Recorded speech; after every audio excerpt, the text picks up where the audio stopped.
But if we're already working, say, 50 hours a week, 60, do I hear 75, some of you?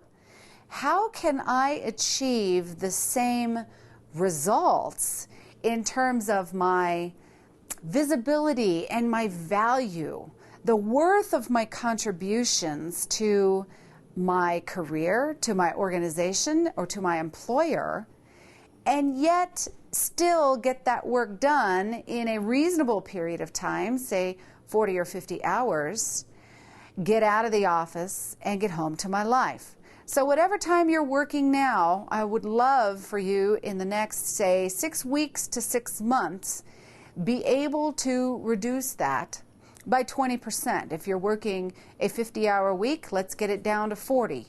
If you're working a 60-hour week, let's get that into the higher 40s. I know some of the jobs require you to work X number of hours per week, but we certainly don't want to go over and above that.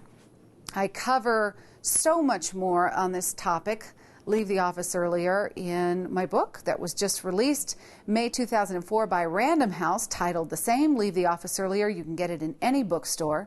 And that's 300 pages, but in this very short time that we have together, I'd like to share a few strategies about how you can work more productively, get your work done more quickly, get out of the office, and get home to your life. So the first thing that you have to do when you're attempting this type of strategy is really figure out the why.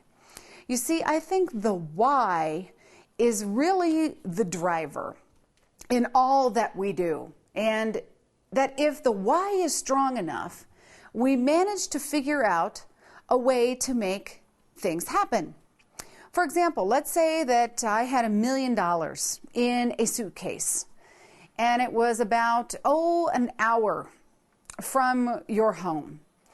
And I gave you the challenge that if you could get to this location in 45 minutes, that you could have the suitcase with the $1 million. So first of all, when would you leave? My guess is that regardless of wherever you are and whatever you're doing right now and whatever your day looked like, you would manage to rearrange things and you would be out of here. So let's say you get in your car and you go to start it and oh my gosh, it doesn't work. It doesn't turn over. So now what are you going to do? Well, you're probably going to start running and stick out your finger. So let's say some nice person picked you up and you start headed down the road, but then lo and behold, all of a sudden you hit a traffic jam.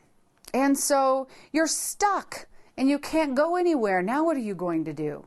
Chances are you'd probably get out of that car and start running. In other words, there is nothing that is going to be able to stand in your way of you getting that $1 million. Why? Because the driver is strong enough that you will do anything and everything you had to do in order to make that happen.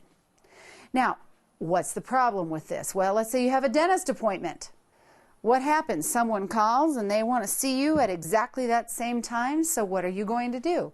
Probably cancel it. Why?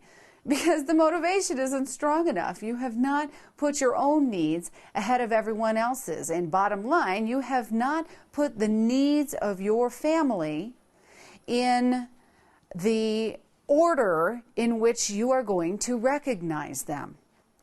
So the first thing that you need to do for yourself is get that why. It's your family. You know, by the time you look at your life in terms of what you've got left and you subtract out the time that you're going to sleep and the time that you're going to work and the time that you're going to spend, standing in line at the grocery store, driving, there really is not a lot of time left to accomplish the things that are truly important to you, like education or vacations or health or love or joy or happiness.